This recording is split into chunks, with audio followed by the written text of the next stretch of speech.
Hello 8th class, welcome to your online classes presented by AMM Public School। बच्चों, आज आपका हिंदी व्याकरण का टर्न है, तो निकालिए अपनी हिंदी व्याकरण की बुक। बच्चों, पेज नंबर 15 पर आइए, निकालिए पेज नंबर 15 पर चैप्टर 3 शब्द विचार। बच्चों, शब्द क्या होते हैं? हम सभी अपने दैनिक जीवन में अपने भावों को बोलकर या लिखकर प्रकट करते हैं। बोलते समय हमारे मुख से कुछ ध्वनियां निकलती हैं। इन ध्वनियों के मेल से जो सार्थक इकाई बनती है, उसके द्वारा ही हम अपनी बात दूसरों को समझा पाते हैं। यह सार्थक इकाई ही शब्द कहलाती है। ठीक है बच्चों।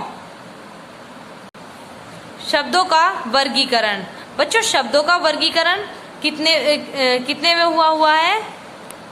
बच्चों, शब्दों का वर्गीकरण इसी आधार पर शब्दों का वर्गीकरण 5 भागों में किया गया है, जैसे स्रोत, उत्पत्ति के आधार पर, तत्सम शब्द और तद्भव शब्द। बच्चों, तत्सम शब्द कौन से होते हैं? संस्कृत में हिंदी में आए वे शब्द जो हिंदी के जो के तो प्रयुक्त होते हैं, तत्सम शब्द कहलाते हैं, जैसे अग्नि, आम्र, ओष्ठ, कर्म, अश्रु, काष्ठ, कुंभकार आदि। ठीक है बच्चों। तद्भव शब्द, इसके बाद तद्भव शब्द कौन से होते हैं?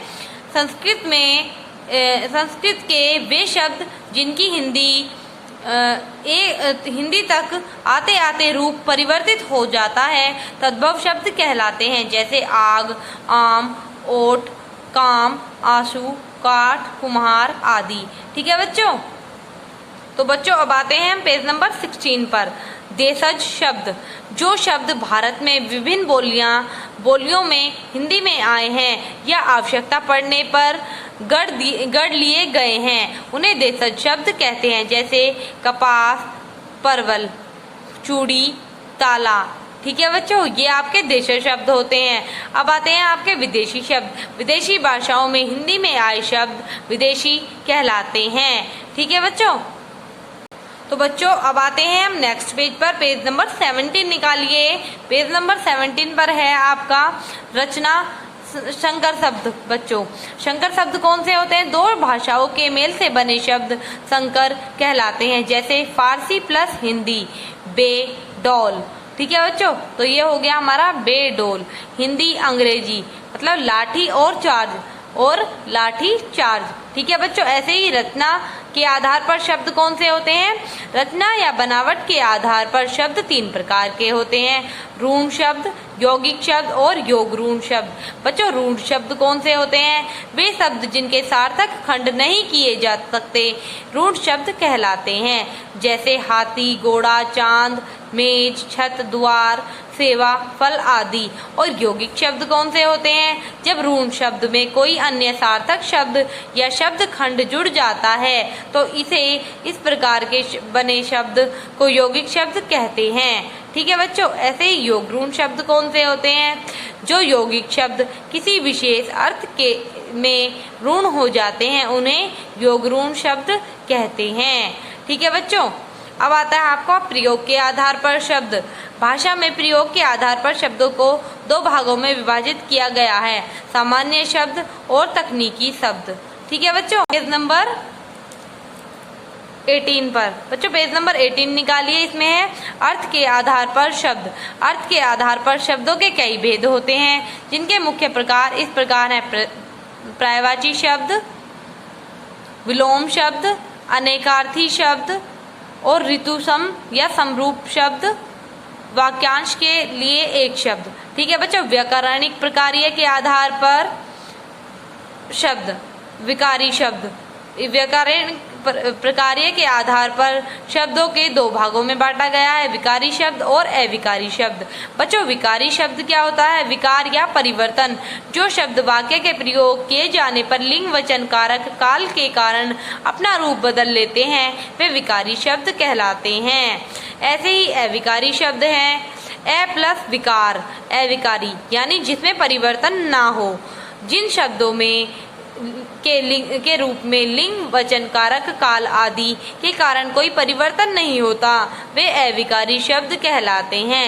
ये मूल रूप से प्रयोग किए जाते हैं क्रिया विशेषण में, संबंध बोधक में, समुच्चय बोधक में और विषम बोधक में आदि। ठीक है बच्चों, तो अब आपका ये चैप्टर कंप्लीट हुआ बच्चों। आपको ये रीड करना है। आया ये चैप्टर आपको समझ बच्चों? इसमें कम से कम 2 बार आप इसकी रीडिंग करना, तो ये आपको और अच्छे से समझ में आ जाएगा बच्चों। इसमें अब आपकी एक्सरसाइज है, बुक एक्सरसाइज, ये आपको बुक में ही करनी है और क्वेश्चन आंसर आपको केवल नोटबुक में क्वेश्चन आंसर करने हैं।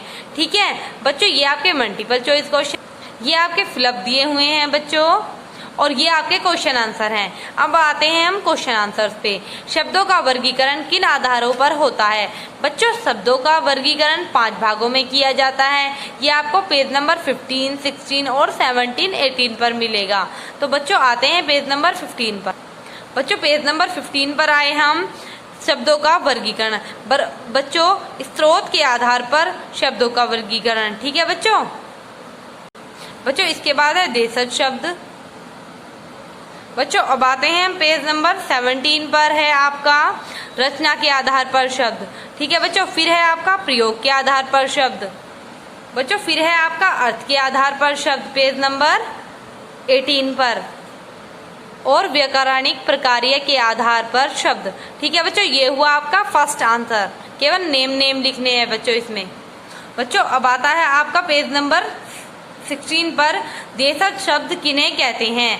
बच्चों इसका आंसर आपको पेज नंबर 16 पर मिलेगा। तो बच्चों आ गए हम पेज नंबर 16 पर। आइए आप भी मेरे साथ साथ। देशज शब्द, जो शब्द भारत की विभिन्न बोलियों में हिंदी में आए हैं या आवश्यकता पड़ने पर गढ़ दिए गए हैं, उन्हें देशज शब्द कहते हैं। ठीक है बच्चों, तो आपका आंसर नंबर 2 भी कंप्लीट हुआ। अब आते हैं बच्चों क्वेश्चन नंबर 3 पर। यौगिक और योगरूढ़ शब्दों में अंतर बताइए। बच्चों ये आपको पेज नंबर 17 पर मिलेगा।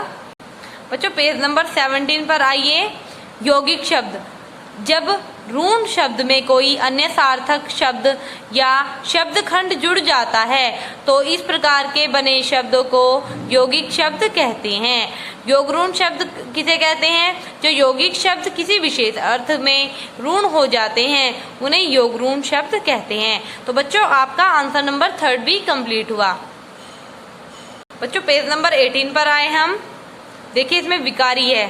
विकारी शब्द, विकार या परिवर्तन, जो शब्द वाक्य में प्रयोग किए जाने पर लिंग, वचन, कारक, काल के कारण अपना रूप बदल लेते हैं, वे विकारी शब्द कहलाते हैं। है आपका अविकारी शब्द।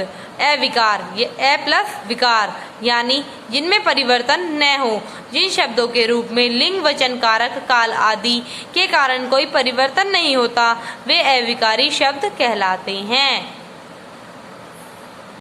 तो बच्चों आपका 4th आंसर भी कंप्लीट हुआ। बच्चों अब आपके क्वेश्चन आंसर भी कंप्लीट हो गए हैं। ये आपको नोटबुक में करने हैं बच्चों। तो आपको आया चैप्टर समझ?